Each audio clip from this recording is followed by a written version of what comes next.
हर गलत काम करने वाला गलत काम करने से पहले उसको अपने मन में जायज ठहराता है, जिससे उसका गिल्ट यानी अपराध बोध कम हो सके। जैसे कोई चोर चोरी करने से पहले खुद को समझाता है कि वो अकेले थोड़ी चोरी कर रहा है, पूरी दुनिया चोरी कर रही है। लोग बिजली चुराते हैं, नेता सब देश लूट रहा है, अमीर लोग टैक्स चुरा रहा है। सिगरेट पीने से पहले पीने वाला खुद को ये समझाता है कि सिगरेट पीने से थोड़ी कोई मरता है, जिसको जब मरना है तो मरेगा ही। रमेश ने तो कभी बीड़ी सिगरेट यहाँ तक कि पान को भी हाथ नहीं लगाया, फिर भी उसे कैंसर हो गया। इस तरह से लोग आधार ढूंढते हैं अपने गलत कृत्यों के लिए। इसी तरह यूरोप के गोरों ने पूरी दुनिया में जुल्म और सितम ढाया। वो खुद को सभ्य समझते थे और एशिया और अफ्रीका के लोगों को बर्बर और क्रूर। उन्होंने पूरी दुनिया को सभ्य बनाने का जिम्मा अपने ऊपर उठा लिया। इस आड़ में उन्होंने पूरी दुनिया में अथाह जुल्म किए। कितना बड़ा विरोधाभास है कि सभ्य लोगों ने बर्बर लोगों को गुलाम बनाया और उन पर जुल्म ढाया। इसको जस्टिफाई करने के लिए, जायज ठहराने के लिए उन्होंने धर्म का सहारा लिया। एक बार जब सामाजिक व्यवस्था को धर्म की स्वीकृति मिल जाए तो फिर शोषक और शोषित दोनों वर्ग उस व्यवस्था से संतुष्ट हो जाते हैं, भले ही वो व्यवस्था न्यायपूर्ण नहीं हो, उचित नहीं हो। जुल्म करने वाले और सहने वाले दोनों को इस दुनिया में अपने अस्तित्व का आधार मिल जाता है। शुरू में रवांडा में गुफाओं में रहने वाले छोटी कदकाठी के पिग्मी रहते थे, जिनके वंशज आज तवा कहलाते हैं। ऐसा माना जाता है कि बाद में दक्षिण पश्चिम से हुतू पहले और बाद में उत्तर पूर्व से तुत्सी आकर बस गए। समय बीतने के साथ दोनों ने एक ही भाषा बोलना सीखा, एक ही धर्म को माना, आपस में शादियां हुई। हुतू इस मिश्रण के कारण तुत्सी बन सकते थे और तुत्सी हुतू। इस तरह से घुलने मिलने के कारण आज ऐसा माना जाता है कि हुतू और तुत्सियों को दो भिन्न जनजातियों के रूप में नहीं बांटा जा सकता। किसी को सिर्फ देखकर ये बता पाना कि कौन हुतू है और कौन तुत्सी, ये असंभव है। लेकिन एक अंतर जो निर्विवाद है वो ये है कि हुतू खेतों में काम करते थे और तुत्सी पशुपालक थे। चूंकि रवांडा समाज में पशुधन अधिक मूल्यवान था, इसलिए तुत्सी आर्थिक और राजनैतिक रूप से अधिक प्रभावशाली हो गया। रवांडा छोटे छोटे पहाड़ी रियासतों में बटा हुआ था और उनके शासकों को मवामी कहते थे। वे कहीं कहीं हुतू होते थे और कहीं कहीं तुत्सी। 1860 में एक मवामी जिसका नाम रवा बुर्गी था, रवांडा की गद्दी पर बैठा और उसके बाद हुतू और तुत्सी के बीच का फर्क गहराने लगा।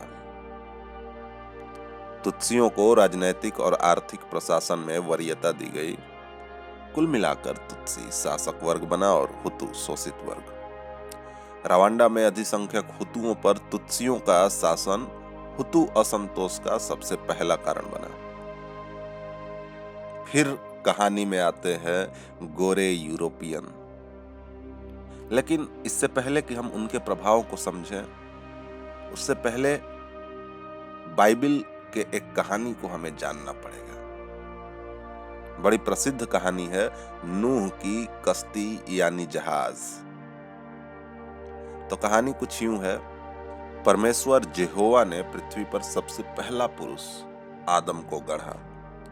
जब आदम सो रहा था तब यहोवा ने उसकी एक पसली निकाल ली और पहली स्त्री हव्वा को बनाया, आदम का साथ देने के लिए।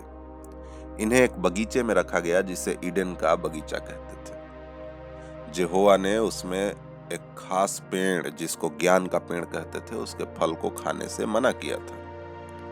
उसके फल को खा लेने से उन्हें अच्छाई और बुराई का ज्ञान हो जाता। लेकिन एक सांप के बहकावे में आकर हव्वा ने उस पेड़ से फल खाया और आदम को भी खिलाया। इस फल को खाने से पहले उन्हें अच्छाई और बुराई का ज्ञान नहीं था। वे बिना कपड़ों के रहते थे, फिर भी लजाते न थे। लेकिन अचानक खाने के बाद वे एक दूसरे को निर्वस्त्र देख लजाने लगे। इसके बाद यहोवा ने उनको ईडन के बगीचे से निकाल दिया कि कहीं वे एक और खास पेड़ जिसे जीवन का पेड़ कहते थे उसका फल न खा लें और अमर हो जाएं, बिल्कुल ईश्वर की तरह ईश्वर हो जाएं। यहोवा ने उन तीनों को साप दिया। आदम को कड़ी मेहनत और उसके बाद उसकी मौत, हव्वा को प्रसव पीड़ा और सांप को पेट के बल रेंगने और स्त्री पुरुष के दुश्मन बन जाने का साप दिया। खैर, कहानी आगे बढ़ाते हैं। इनकी संतानें हुई। इनके 10वीं पीढ़ी में नूह हुए। नूह ने पूरे जीवन में हमेशा ही प्रभु का अनुसरण किया। परमेश्वर ने जब एक बार पृथ्वी की तरफ झांका तो देखा कि चारों ओर पाप फैली हुई है, हर जगह हिंसा का बोलबाला है, मानवों ने पूरी तरह पृथ्वी को बर्बाद कर दिया है।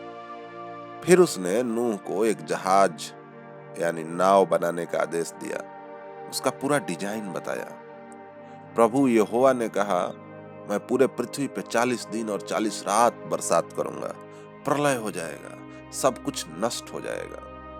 तुम अपने परिवार को उस जहाज पे बिठा लेना, फिर सभी जानवरों और पंछियों के एक एक जोड़े को उस जहाज में शरण देना।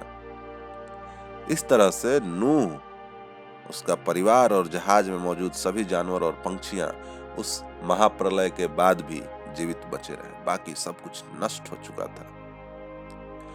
एक दिन 600 साल के नूह नशे में अपने टेंट में बिना कपड़ों के पड़े हुए थे।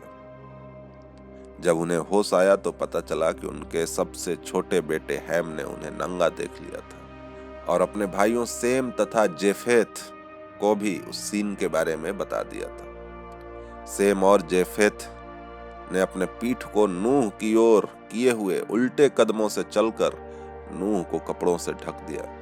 इस पर नूह ने हैम के बेटे कन्नान को शाप दिया कि वो अपने भाइयों के दासों का दास ही रहेगा।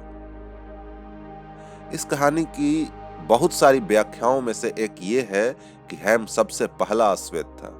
हैम की आने वाली पीढ़ियां दास बनने को अभिशप्त थीं, अपने कर्मों की वजह से नहीं, अपने जन्म की वजह से। लोग कहते हैं कि नस्ल भेद की शुरुआत यहीं से हुई। स्लेवरी और उससे जुड़ी क्रूरता को बाइबल के इस कहानी द्वारा जस्टिफाई किया गया, उचित ठहराया गया। 1863 में एक अंग्रेज जॉन स्पेक ने हेमिटिक हाइपोथेसिस प्रस्तुत किया, जिसके अनुसार सेंट्रल अफ्रीका में, जिसका एक देश रवांडा है, जितनी भी संस्कृति और सभ्यताएं हैं वो इथियोपियाई मूल के कॉकासियन जनजाति द्वारा लाया गया, जो लंबे कद और तीखे और पतली नाक वाले लोग थे। वहां के मूल निवासी निग्रो, मूर्ख और बर्बर थे। सामान्यतः तुत्सी छरहरे, हल्के वर्ण तथा ऊंचे नाक वाले थे। वहीं हुतू अपेक्षाकृत छोटे कद काठी, चिपटे नाक वाले लोग थे। स्पेक ने यह माना कि तुत्सी बेहतर नस्ल वाले लोग थे और अंग्रेजी शिक्षा देकर उन्हें सभ्य बनाया जा सकता था। 1885 में यूरोपियन शक्तियों ने जर्मनी की राजधानी बर्लिन में सम्मेलन आयोजित कर अफ्रीका को आपस में एक जागीर की तरह बांट लिया। जब आप अफ्रीका के नक्शे को देखेंगे तो पाएंगे कि देशों की सीमाएं एकदम सीधी हैं, मानो किसी ने स्केल से लकीरें खींच के छोटे छोटे टुकड़ों में बांट दिया हो। रवांडा और बुरुंडी, जो पड़ोसी देश थे, ये दो देश जर्मनी के हवाले हो गए। बर्लिन सम्मेलन तक कोई भी यूरोपियन रवांडा तक नहीं पहुंचा था। तो जर्मन शासकों के लिए स्पेक का जो हेमिटिक मिथक था एक अकाट सत्य था। जर्मनों ने भी तुत्सियों को इसीलिए संरक्षण दिया। जब तक जर्मनी ने रवांडा को प्रथम विश्व युद्ध के बाद बेल्जियम के हवाले किया, तब तक हुतू और तुत्सी दो विरोधी समुदाय के रूप में बंट चुके थे।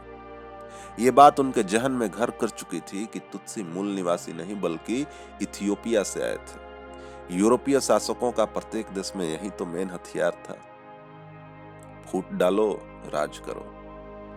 शायद ही कोई रवांडा में अंग्रेज स्पेक का नाम जानता हो, लेकिन सभी ने हेमिटिक मिथक को मान लिया था कि तुत्सी इथियोपिया से आए हैं और हुतू मूल निवासी थे, कि तुत्सी एक समृद्ध नस्ल है और हुतू पिछड़ा नस्ल। 1992 में हुतू शक्ति के लीडर लियोन मुगेसरा ने एक चर्चित भाषण में हुतुओं को ललकारा कि तुत्सियों को नया बरंगो नदी से इथियोपिया भेज दो। उसे और अधिक नहीं समझाना पड़ा और अप्रैल 1994 में नया बरंगो नदी में चारों ओर खचाखच तुत्सियों की लाशें। अगला एपिसोड अगले शनिवार शाम 6 बजे। शुक्रिया।